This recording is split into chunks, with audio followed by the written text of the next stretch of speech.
Assalamualaikum warahmatullahi wabarakatuh. Perkenalkan, nama saya Faira Fasya dengan NIM M0403241071.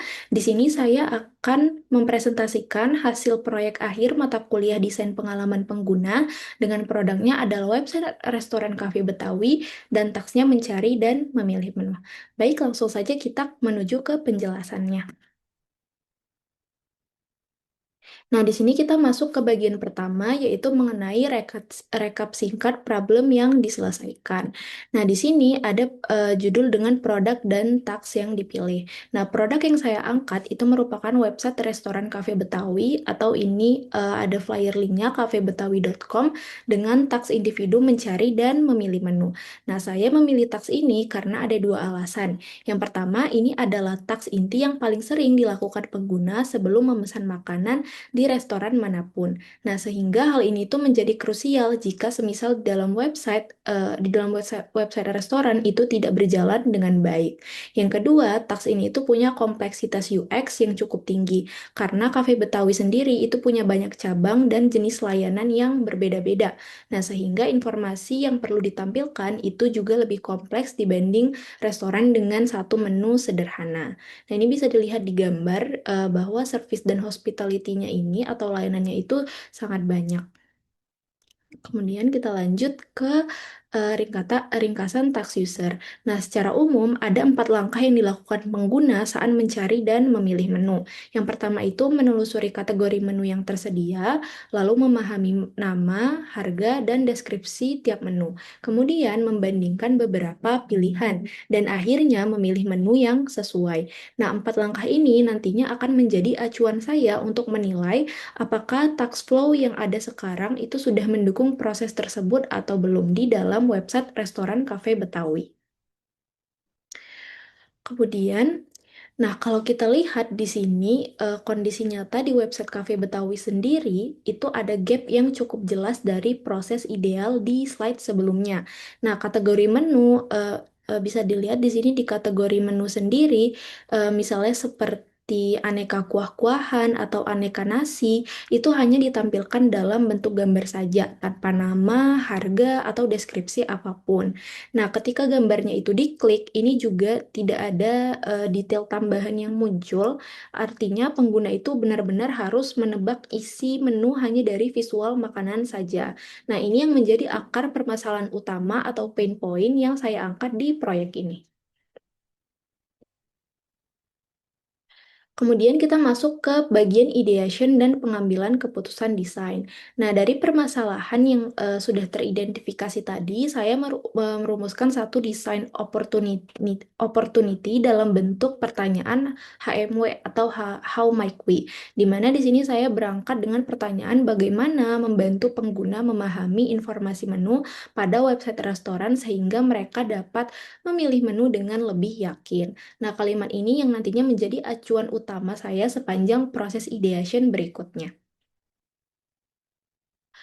Nah, untuk menjawab how might we tadi, saya melakukan brainstorming individual dengan mengikuti 9 prinsip brainstorming yang mengacu pada buku desain Thinking Toolbox karya Leurik dan teman-temannya pada tahun 2018. Nah, dari sesi ini terkumpullah 12 ide. Di sini ada 12 ide, di mana yang kemudian nantinya saya kelompokkan ke dalam 3 klaster besar. Nah, 3 klaster yang terbentuk, tiga klaster yang terbentuk itu ada di sini. Nah, 3 klaster yang terbentuk itu, yang pertama adalah transparansi informasi. Nah, ini tuh mencakup ide seperti nama dan harga di bawah gambar, terus icon allergen, terus ada quick view pop-up, dan juga ada tooltip detail.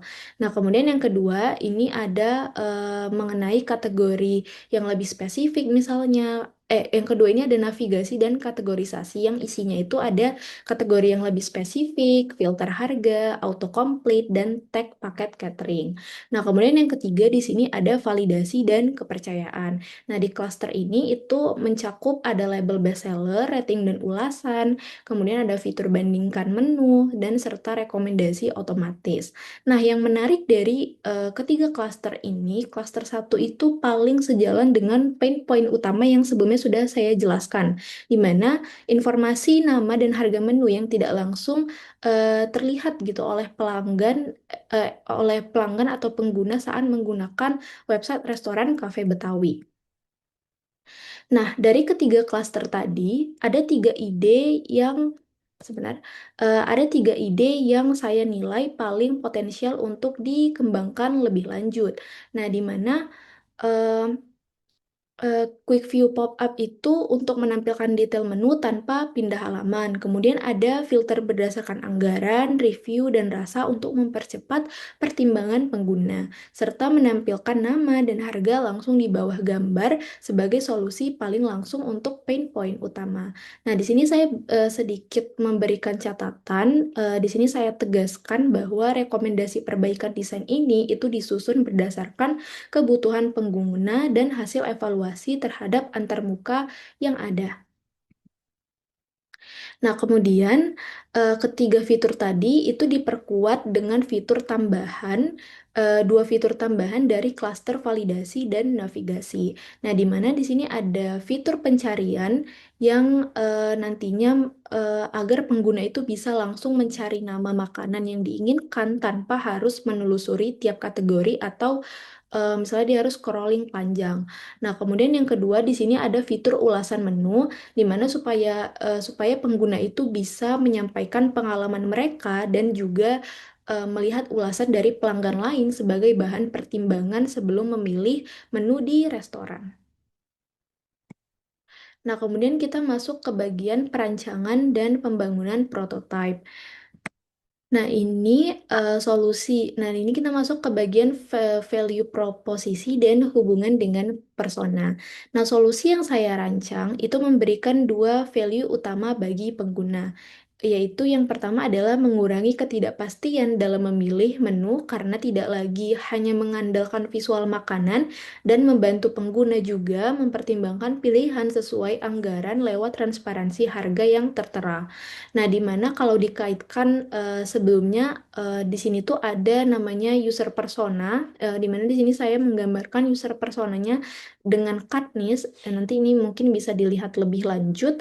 Nah, kalau dikaitkan dengan persona saya sendiri, si Katniss, solusi ini menjawab keraguannya dalam memilih menu itu lewat label bestseller dan rating. Nah, itu mendukung kebutuhannya mengambil keputusan cepat lewat fitur Quick View yang menampilkan info penting tanpa harus membuka halaman detail. Nah, kemudian kita di sini masuk ke penjelasan tax flow dan perubahan utama.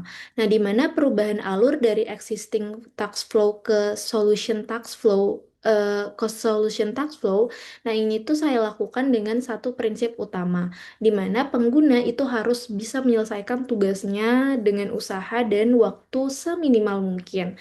Nah, ada tiga perubahan utama yang saya terapkan dari existing tax flow ke solution tax flow. Nah, di mana pertama di sini saya menambahkan fitur filter dan search supaya pengguna bisa melihat info penting menu tanpa harus maaf, di sini yang pertama itu ada penambahan fitur dan search supaya pengguna itu bisa menemukan menu yang sesuai kebutuhan secara lebih akurat. Nah, yang kedua itu ada penerapan quick view di mana ini tuh berguna untuk pengguna itu bisa melihat info penting menu tanpa harus berpindah halaman. Nah, kemudian yang ketiga itu ada pengurangan scrolling berulang dengan memperjelas struktur kategori dan jalur navigasi. Nah, nanti diharapkan dampaknya ke pengguna itu waktu pencarian menu itu jadi lebih singkat, kemudian eksplorasinya lebih terarah, dan pengguna itu bisa mengambil keputusan lebih cepat dan lebih percaya diri. Nah, dalam implementasi UI-nya, saya memegang tiga prinsip desain, yaitu yang pertama adalah visual hierarki. Nah, di mana di sini dengan membuat nama menu dan harga yang lebih menonjol lewat perbedaan ukuran dan ketebalan font.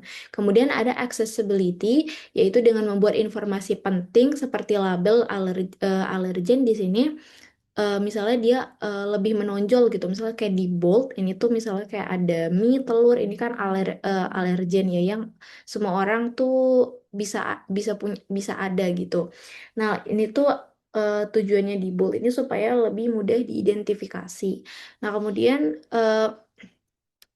yang ketiga itu ada feedback, di mana dengan memberikan respons visual setiap kali filternya digunakan. Jadi ada efek hover gitu, sama ada disable-nya, supaya pengguna itu tahu tindakannya berhasil diterapkan. Nah, contohnya tuh begini. Jadi kalau misalnya ini diarahkan ke kursor saja, itu dia langsung berwarna abu-abu. Nah, kemudian kalau misalnya diklik, baru dia muncul bagian deskripsi menunya.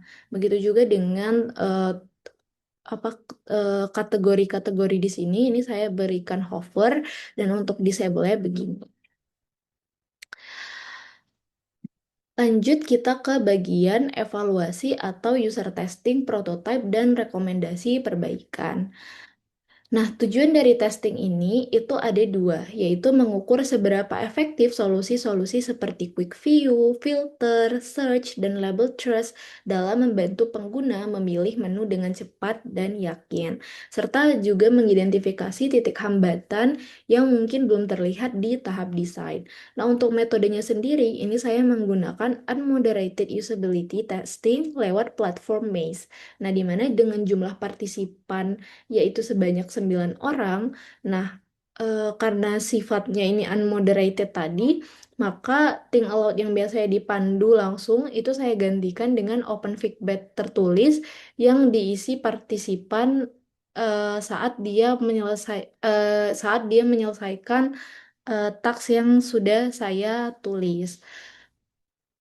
Nah, kebetulan di sini nantinya feedback yang diberikan itu tidak saya tuliskan langsung di dalam maze-nya. Kenapa? Karena ini tuh sempat kena limit, jadi makanya saya setiap sehabis sebelum saya kasih link maze-nya itu, saya ngasih tahu ke pengguna dulu kalau misalnya sehabis isi link nanti kasih feedback gitu lewat WhatsApp. Nah, kemudian ini kita masuk ke bagian profil partisipan. Nah, partisipan yang terlibat itu tadinya itu tadi saya kalau di rancangan user testingnya sendiri itu 5 sampai 7 orang, tapi di sini saya menambahkan menjadi 9 orang. Nah, dengan syarat utamanya itu memiliki pengalaman menggunakan website atau aplikasi digital dalam kehidupan sehari-hari. Nah, saya mengutamakan partisipan yang mungkin pernah mengakses website restoran untuk pemesan atau sekedar melihat menu saja. Nah, dalam kurun waktu itu kurang dari 1 bulan sebelum testing ini dilakukan. Nah, pengujian ini juga dilakukan lewat tautan publik maze, dan saya tidak menerapkan batasan domisili maupun rentang usia tertentu. Nah, ini perlu saya akui terbuka sebagai bentuk penyesuaian dari rencana awal, di mana prioritasnya adalah mendapatkan data interaksi nyata secepat mungkin. Nah, kemudian di sini metrik evaluasi yang saya gunakan adalah success rate, drop off, misclick rate, dan rata-rata durasi penyelesaian tiap task. Nah, hal ini semuanya itu tadi diperoleh otomatis dari platform Maze-nya sendiri, di mana partisipan itu nantinya diminta menyelesaikan 7 tasks yang mempresentasikan aktivitas utama pengguna, mulai dari mencari deskripsi menu, menemukan menu tertentu, menggunakan filter, melihat ulasan, sampai menulis ulasan juga. Nah, skenario-nya sendiri itu dilakukan secara remote dan self-place, di mana prototipe dari Figma itu saya integrasikan ke Mesh untuk merekam seluruh interaksi dan hasil pengujian secara otomatis. Nah, karena sifatnya tadi unmoderated dan remote, saya juga tidak punya rekaman sesi langsung seperti pada moderated testing. Nah, sebagai gantinya, di sini dokumentasi pengujian ini saya peroleh lewat Maze Report, di mana ini tuh menampilkan screen flow dan jalur navigasi pengguna secara detail, di mana saya mengambil dua contoh konkret di screen satu, yaitu pad di di halaman menu, di mana di sini tercatat sebanyak 4 partisipan melalui pad ini dengan rata-rata durasi 47,58 detik dan click rate-nya itu 0%. Nah, kalau misalnya di screen yang satu laginya, di sini tuh tampilan awal ini tuh merupakan tampilan awal aneka makanan di mana tercatat dua partisipan dengan rata-rata durasinya itu 0 detik dan misclick rate-nya juga 0%. Nah, hasil pengujian ini menunjukkan seluruh pet ini berhasil diselesaikan dengan status direct success. eh Mana bacaan ini ya, direct success. Nah, yang berarti pengguna itu mampu menyelesaikan teks sesuai alur yang sudah dirancang. Nah, jenjang navigasi tiap partisipan ini juga bisa ditelusuri sampai tingkat layar gitu. Jadi sebagai bukti konkret bahwa pengujian ini benar-benar saya lakukan. Nah, kemudian ini ada rekap dari 7 taksi yang tadi diujikan. Ini ada tabelnya, yaitu ada hasil testingnya, temuan kuantitatifnya. Nah, untuk taks mencari deskripsi semua menu, itu success rate-nya 100% dengan misclick rate-nya 51%. Nah, kalau untuk mencari menu yang sudah ditentukan, itu success rate-nya 100% dengan misclick-nya 42,6%. Dan untuk skenario negatif case-nya itu 100% sukses dan misclick-nya itu 43, misclick-nya itu 25%. Nah, kemudian untuk filter menu sendiri itu memiliki success rate-nya juga 100% dan misclick rate-nya itu 43,7%.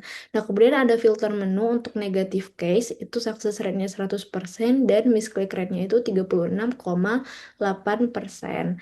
Nah, eh, untuk task melihat review menu sendiri, ini success rate-nya hanya 85,7%. Nah, ini satu-satunya task yang tidak mencapai 100% dengan misclick rate-nya itu 45,2%. Nah, terakhir di sini ada task menambahkan review untuk salah satu menu, di mana ini tuh ditentukan berdasarkan negatif case-nya juga. Nah, ini tuh success rate-nya itu 100%, tapi dengan misclick-nya itu 54,5%. Nah, kalau disimpulkan, 6 dari 7 eh, task itu mencapai success rate-nya 100%. Tapi satu task yaitu lihat review menu hanya mencapai 85,7%. Nah, dengan drop off-nya sendiri itu 14,3%. Dan misclick rate tertinggi itu muncul di dua task, yaitu ada task filter dan task tulis ulasan. Nah, di sini MACE itu menandai confidence level pengujian itu di level 1. Karena jumlah partisipan yang saya gunakan juga hanya berjumlah 9 orang, di mana ini tuh masuk ke rentang level satunya MACE, yaitu 5 sampai 20 orang. Kemudian, selain itu juga saya meng-highlight 3 temuan kualitatif, yaitu diantaranya yang pertama soal feedback fitur, di mana partisipan itu menyebutkan tidak ada opsi kembali ke halaman sebelumnya di salah satu case. Kalau misalnya dia salah pilih kategori, terus dia mau back. Nah, itu ada beberapa yang tidak bisa kembali gitu ke halaman sebelumnya. Dan untuk menggunakan fitur pencarian atau memilih submenu, mereka itu harus menekan tombol kategori semua terlebih dahulu, baru bisa mengakses segalanya. Nah, kemudian feedback kedua itu menyebutkan bahwa prototipenya ini sudah cukup detail dan bagus, tapi partisipan sempat bingung saat mencoba fitur search dan filter karena harus klik kategori semua dulu, sama seperti feedback di awal tadi. Dan saat ingin mereview salah satu menu, itu prosesnya terasa berputar-putar sampai akhirnya gagal tersimpan saat hanya diklik sekali. Nah, kemudian yang feedback ketiga itu mengonfirmasi hal yang sama.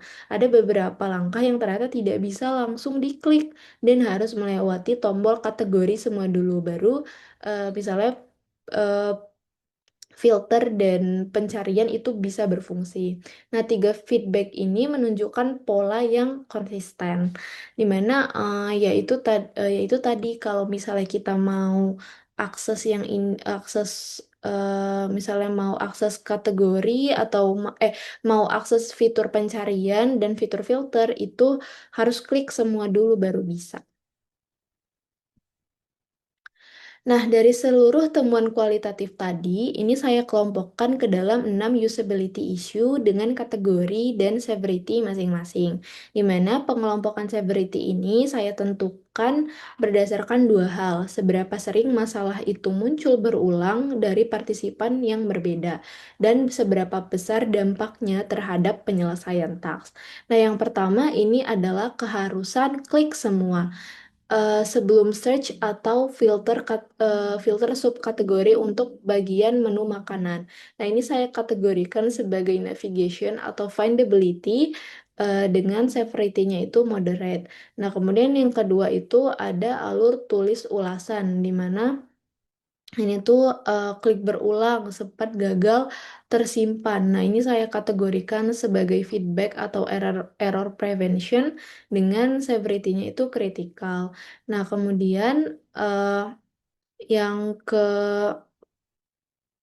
keempat sisa isunya ini itu saya kategorikan minor, yaitu filter bintang satu atau dua yang kurang relevan, masuk kategori information arsitektur, teks ulasan dan deskripsi yang terlalu tipis, kemudian masuk kategori accessibility, input rating bintang yang harus diklik satu persatu, masuk kategori interaction efisiensi, dan rentang filter harga yang kurang variatif, itu juga masuk information arsitektur. Nah, kemudian berdasarkan pengelompokan tadi, itu saya susun rekomendasi perbaikan dengan tiga tingkat prioritas, di mana prioritas paling tinggi itu menandakan paling mendesak karena tadi levelnya ini itu kritikal.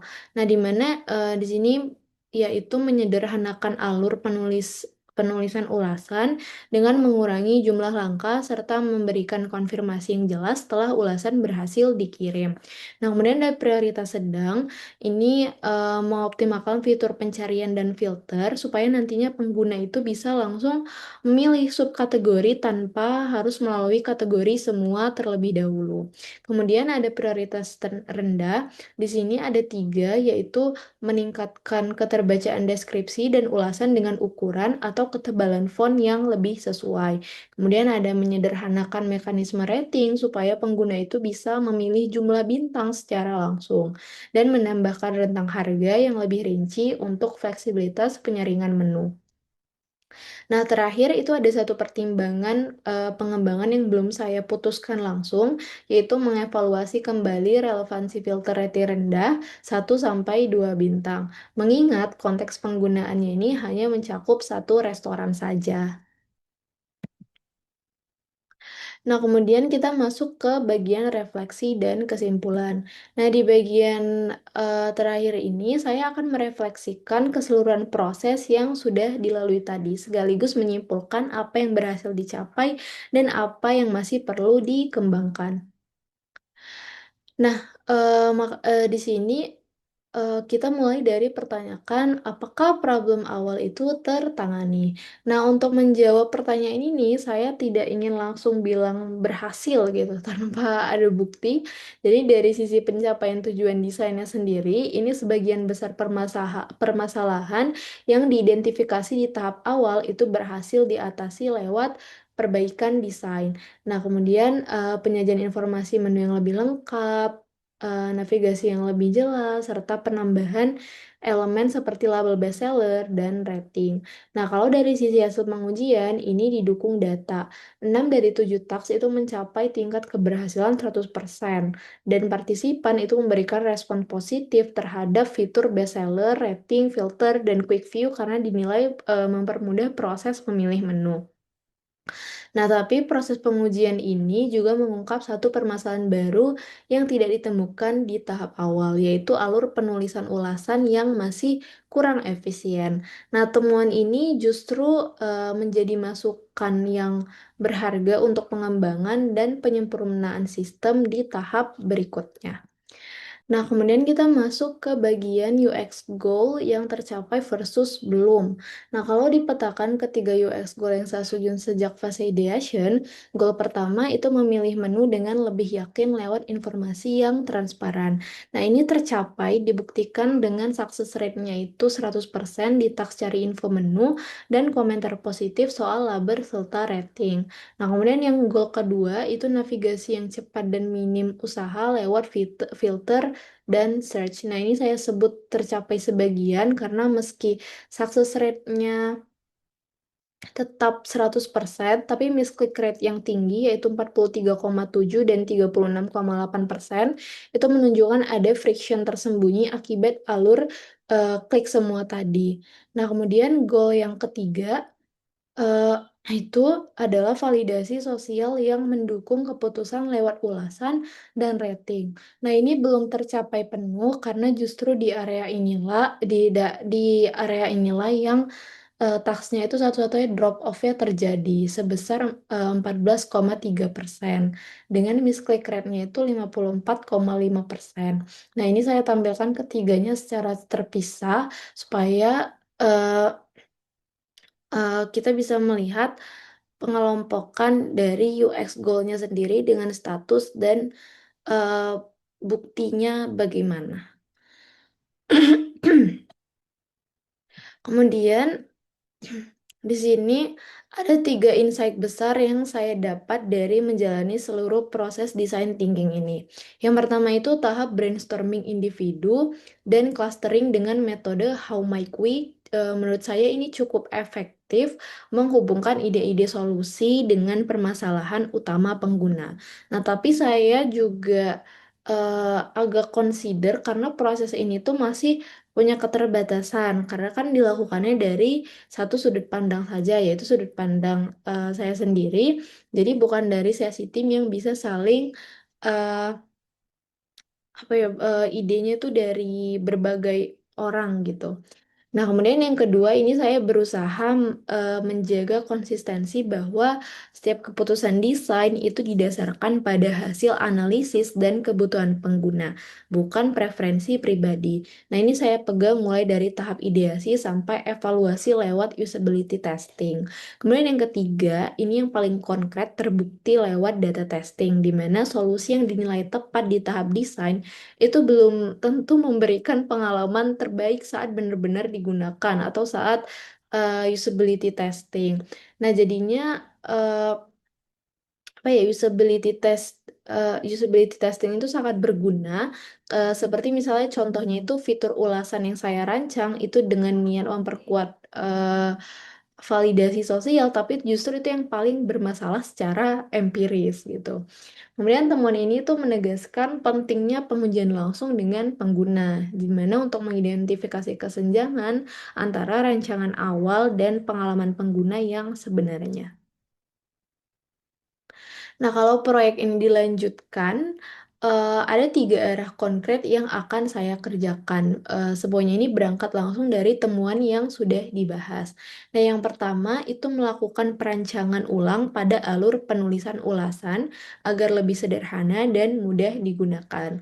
Lalu menguji ulang khusus untuk memastikan perbaikan itu benar-benar meningkatkan pengalaman pengguna. Nah, ini prioritas utama karena tadi di slide sebelumnya levelnya kritikal ya. Nah, yang kedua itu menyempurnakan fitur pencarian dan filter, di mana khususnya pada mekanisme pemilihan kategori, lalu menguji kembali untuk memastikan navigasi itu jadi lebih efisien dan mengurangi potensi misklik. Nah, yang ketiga, dari sisi metodologi, saya akan melakukan pengujian dengan partisipan yang benar-benar sesuai kriteria target pengguna awal, di mana supaya hasil evaluasinya ini lebih lebih representatif dibanding testing kemarin yang sifatnya random gitu, tidak terlalu mencakup target pengguna awal. Nah, selain itu, fitur seperti filter berdasarkan rating rendah itu juga akan saya evaluasi kembali untuk memastikan relevansinya terhadap konteks website restoran dengan satu brand saja. Baik, mungkin sekian dari presentasi saya. Mohon maaf bila ada kesalahan dalam kata ataupun penjelasan. Wabillahi taufiq wal hidayah. Wassalamualaikum warahmatullahi wabarakatuh. Terima kasih.